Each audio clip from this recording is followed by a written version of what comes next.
Good morning, students. I hope you all are fit and fine, safe and sound at your home, and taking proper precautions. As you know, the cases are increasing day by day, so you have to be more and more careful day by day. Got it? So please take care of yourself. Well, today's our topic is work, energy, and power. Now, as I told you in your previous class, work is said to be done by a force when the body is actually displacing an object through some distance, isn't it? या फिर हम तभी कहेंगे कि काम तभी हो रहा है, कोई भी वर्क डन तभी हो रहा है अगर जो आपने एक्सटर्नली फोर्स अप्लाई किया है that is able to displace a body from its place, वो किसी बॉडी को उसकी जगह से डिस्प्लेस कर पा रही है. Only then we can say that work has been done. So you can see the definition of work on your screen. Mathematically देखा जाए तो it is the dot product of force and displacement. अब बेटा आपने पढ़े होंगे vectors, vector multiplication that I explained in previous class as well. Now work done is what? That is dot product of force and displacement. S stands for displacement and F stands for force. This is force vector. Force is what? A vector quantity. Displacement is what? A vector quantity. That's why this is vector. So work done is a scalar quantity. Now the multiplication यानी कि dot product of two quantities is equal to two vector quantities. Actually, dot product of two vectors is always scalar product, or you can say always give scalar product. So work is here scalar quantity, force and displacement is here vector quantity. That's why definition concludes that mathematically work done is the dot product of force and displacement. और dot product को हम कैसे लिख सकते हैं? Mod F mod S cos theta. Got it? Now why cos theta? That I will explain you here. First see, the SI unit of work is joule, and this is the SI unit. If someone asks what is the CGS unit of work, then you will say urge. And एक joule में कितने अर्ज होते हैं? 1 joule is equals to 10 to the power 7 urge. Got it? Now see this. Suppose this is a box. This was earlier placed here. यहाँ पर रखा हुआ था. But the force has been applied from this side. यहाँ से आपने force apply किया तो वो drag होता होता यहाँ से यहाँ आ गया. उसने इतना displacement दिखाया है. इसी का force और displacement का product ही हम क्या कहते हैं? Work done कहते हैं, जो कि हमने यहाँ पे पढ़ा है. समझ में आया? Now see this diagram. What we have done here. This is a surface. This is a box. ठीक है, ये आपका बॉक्स है. Someone is pulling this box. यहाँ से धागा बांध के या रस्सी बांध के. Suppose a kid is or a boy is pulling this box from this side. यहाँ पे उसने धागा बांधा और यहाँ पे suppose आप खड़े हैं. यहाँ पे डायरेक्शन ऑफ फोर्स लिखा है and you are pulling it. आप इसे inclined way में पुल कर रहे हैं. This is what? Direction of force, मतलब फोर्स इस डायरेक्शन से लग रहा है. और अगर हम इसका क्या करने के लिए, इसके रिजल्टेंट को रिजॉल्व करने के लिए हम ऐसे एक्स एक्सिस वाई एक्सिस बना देते हैं. Now this is what? F cos theta and this is what? F sine theta. Now यहाँ पर जो डायरेक्शन ऑफ फोर्स और एफ कॉस थीटा के बीच में एंगल बन रहा है that is theta. Okay, now हमने यहाँ पे एफ कॉस थीटा क्यों लिया?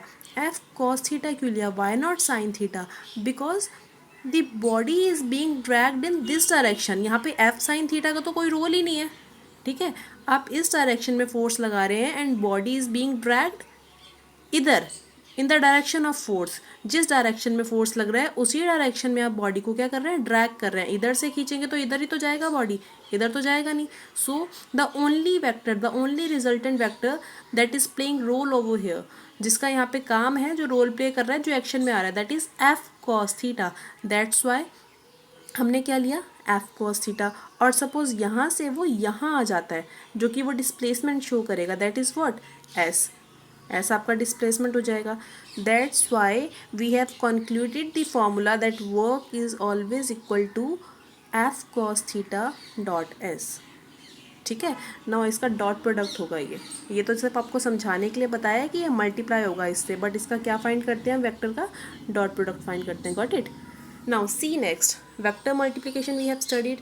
Now A vector dot B vector is equals to scalar quantity. Suppose ये कोई वेक्टर है, ये भी कोई वेक्टर है, स्केलर क्वांटिटी सेम हुआ इस केस में भी, ठीक है।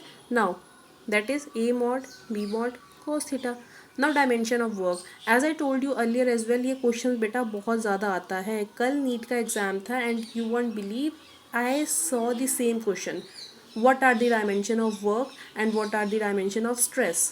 ये आपके नीट के एग्जाम में आया था, वर्क और स्ट्रेस का dimension. So this question is important, ये 1 मार्क में आता है और आपके बोर्ड्स में भी आ सकता है लेटर ऑन। गॉट इट, इसलिए डायमेंशंस आपको याद रखने हैं।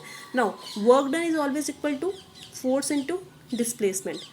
Got it. अब आपको पता है force is what, force is equals to mass into acceleration. तो मास का क्या होगा डायमेंशन m1, एक्सेलरेशन का lt माइनस 2, तो फोर्स का क्या हो गया m1 l1 t माइनस 2, और डिस्प्लेसमेंट का क्या हो गया l1। तो ओवरऑल क्या हो गया m1 l1 l1 l2 t minus 2, and this is very important, please do write, you have to write this in your notebook, got it। now work can be positive, negative and zero as well। Work positive भी हो सकता है, negative भी हो सकता है, zero भी हो सकता है। And when is work positive, when the direction of force and displacement is same, so work done by gravitational force will be taken positive. या फिर आप ये कह सकते हैं जब फोर्स का डायरेक्शन और डिस्प्लेसमेंट का डायरेक्शन सेम होता है। Suppose from this place you dropped a body, आपने नीचे खींचा, सॉरी नीचे फेंका उसे, तो क्या होगा ग्रेविटेशनल फोर्स जो है वो तो उसे पुल करेगा ना, ग्राउंड लेवल की तरफ पुल करेगा। सो यहाँ पे कौन सा फोर्स, इधर से ही फोर्स लगा है, इधर से ही डिस्प्लेसमेंट हुआ। सो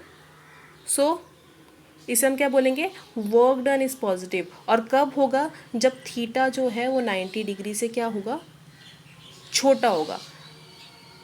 बट कंडीशन है F should not be equal to 0, S should not be equal to 0।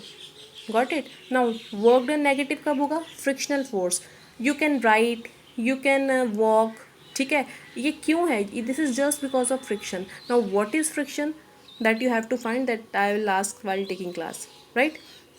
ना फ्रिक्शनल फोर्स क्या होता है, फ्रिक्शनल फोर्स हमेशा रेजिस्टिंग फोर्स होता है, जिसे कि हम अपोजिंग फोर्स कहते हैं। जैसे कि आपने 10th में पढ़ा होगा, 11th में पढ़ा होगा, प्रीवियस चैप्टर्स में भी, frictional force is always called opposing force, resistive force. क्यों, क्योंकि वो रेजिस्ट करता है एंड उसी के कारण हम चल पाते हैं, लिख पाते हैं। That's why that is called friction is a necessary evil. आपको पता है फ्रिक्शन को हम क्या कहते हैं, नेसेसरी एविल कहते हैं। क्यों, क्योंकि दैट इज़ मस्ट, वो चाहिए चलने लिखने के लिए and to do many more things, many more work. So negative force के केस में direction of force and displacement is opposite, इसमें अपोजिट होगा। अगर आप इधर चल रहे हैं, suppose you are going towards east, तो फ्रिक्शनल फोर्स वेस्ट की तरफ क्या लगाएगा, अपना फोर्स लगाएगा, वो आपको पीछे धकेलेगा। आप इधर, आप ऐसे में लिख रहे हैं ना ऐसे करके, तो वो आपको इधर की तरफ फोर्स लगाएगा, जिससे कि फ्रिक्शन क्या हो, बना रहे और आप इजीली लिख पाएँ। और फ्रिक्शन कहाँ पे काम होता है, जैसे कि स्मूथ प्लेसेस होते हैं, स्लिपरी होते हैं, जैसे कि on ice plus on very very smooth tiles. Got it. So you have to write this notes in your notebook. इसके केस में थीटा हमेशा 90 से बड़ा होता है, ठीक है। Now frictional force, sorry, work done zero कब होगा, when no force has been applied, ठीक है। जब कोई फोर्स अप्लाई नहीं किया है, या तो फिर फोर्स जीरो है या फिर डिस्प्लेसमेंट जीरो है। जैसे कि मैंने आपको बताया था, suppose you are applying too much of force, आप बहुत ज़्यादा फोर्स अप्लाई कर रहे हैं, लेकिन जितना आप अप्लाई कर रहे हैं दैट इज़ नॉट इनफ। जैसे कि मैंने आपको बताया था in the case of a wall, आप वॉल पुश कर रहे हैं but you are not able to break it यार। क्यों, because force applied is not enough. Got it. तो या तो आपका फोर्स क्या होगा, अप्लाइड जीरो होगा, या फिर डिस्प्लेसमेंट जीरो होगा when no force has been applied, या फिर फोर्स जीरो है और डिस्प्लेसमेंट जीरो है। आप कहते हैं कि वर्क डन जीरो है, ठीक है, तो उसमें थीटा कितना होगा, 90 डिग्री होगा। फॉर एग्जांपल सपोज कूली एक बैग उठा के चल रहा है सर अपने सर पर, ठीक, या फिर your force is not enough to do any work. So do watch this video, आपने देख ही ली होगी। Rest I will explain in the class. Okay, bye bye, that's all for today.